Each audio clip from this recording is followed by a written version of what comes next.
What does this onion have to do with learning Norwegian?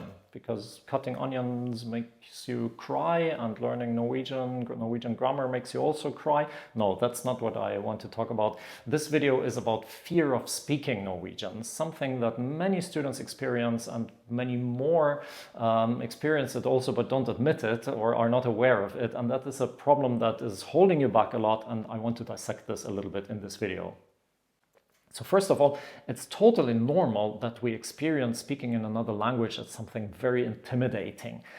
We are suddenly in the role of a 2-year-old child. We want to express something very simple and we can't because we're lacking the words, we're lacking the grammar, we're mispronouncing, we're making jokes that we didn't want to make. Everybody is suddenly laughing and we don't know why. And this is, of course, it's quite normal that this is a situation that brings about lots of different difficult feelings. But many people are not even aware of the fact that they have these feelings. That's students who tell me something like, oh, I have to study more grammar before I can start speaking. Or recently a student texted me, well, my problem is not that I'm afraid, but when I'm trying to speak, I think so much about a sentence because I want that the sentence will be correct, that this is actually holding me back.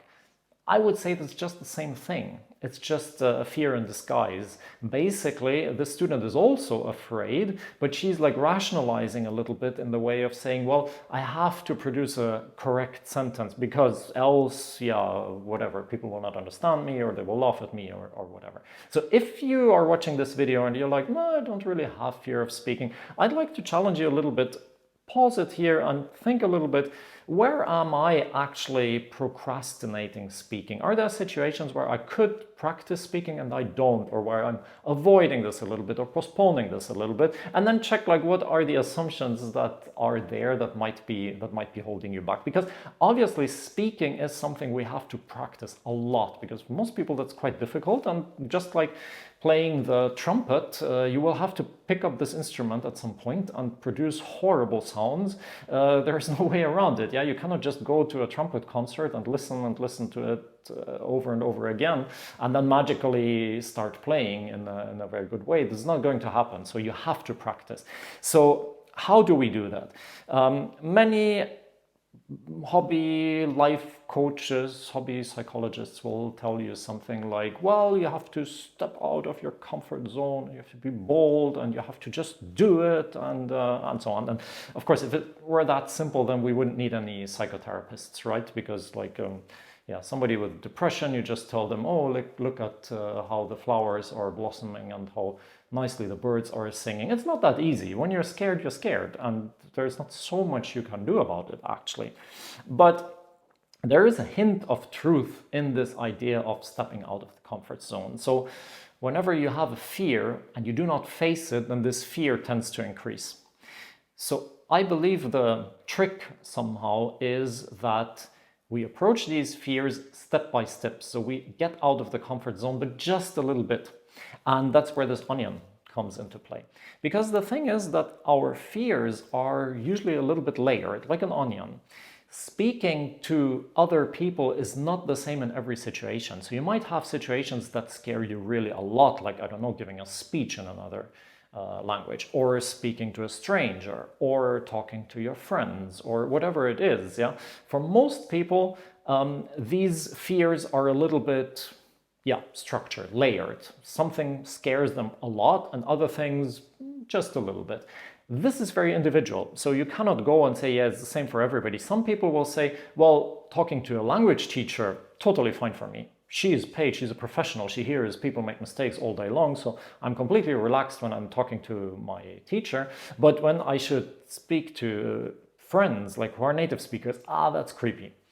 Or the other way around, that you're like, with my friends, I'm comfortable, I can make mistakes and no problem. But the teacher, stranger, somebody I pay, somebody who expects me to do the homework, well, I don't know, that feels a bit weird. That's very individual. Now, that's what I'd like to invite you to do. Draw your own onion. What are your layers of fear of speaking in another language?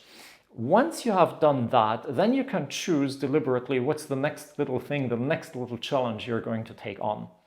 and practice that until you feel a bit more comfortable. So for example, hiring a teacher, talking to that teacher, and then realizing, no, actually it's not that creepy. Maybe at some point I can try to talk to friends, for example, or to another stranger or whoever it is. Sometimes talking to native speakers will scare you, definitely, whoever it is, friends, teachers, strangers, doesn't matter. In this situation, it can be a good idea to talk to other students. Of course, people say, yeah, but then I'm going to learn their mistakes as well. That's true, so you shouldn't do that forever. At some point you should move beyond that. But when you're starting out learning a new language, or you're still at the like A1, A2 level, then talking to other students who also have a limited vocabulary, who also make mistakes, probably similar mistakes to the ones that you're making, can be very encouraging, can be very helpful in overcoming this fear. So don't get stuck there, but this can definitely be an alternative. And if everything feels too difficult or too scary for you, then talking to yourself or to your teddy bear or to Niels can actually help a lot. Because just like with playing the trumpet, you don't need anybody to listen when you're practicing. Yeah, you will get better at playing the trumpet when you're just practicing at home without anybody listening. And it's the same for speaking a foreign language, because much of what we do in a foreign language is also relatively predictable. When people ask you, for example, what's your job? Where do you come from? Why are you traveling here? What are your hobbies? Tell me something about your family. All of this is almost like a script. So you can practice that beforehand, before you're even going to be in a small talk with somebody. You can practice it at home 10 times, 20 times, 35 times, 380 times, doesn't matter. You can practice it at home with your teddy bear, nobody judging you. And this will also help you, believe it or not, try it. It will help you to gain some confidence. Once you've done that, the next creepy thing you might try out is recording yourself on your phone, where like the red button appears and then the clock starts counting the seconds, and that's a little bit creepy, right? You don't need to listen to your recording. Yeah, you can just delete it. Do this 20 times, 30 times, 57 times, and then maybe you dare to listen to it. And then once you've done that a lot of times, maybe you dare to send it to a friend or something like that. Okay, so you can work on this a little bit. You can see what your personal onion looks like. I'd be very curious. Let me know in the comments where you are stuck in this onion right now. And maybe there is something else that I overlooked, something that is holding you back when you're speaking. I'd be very curious to hear that from you.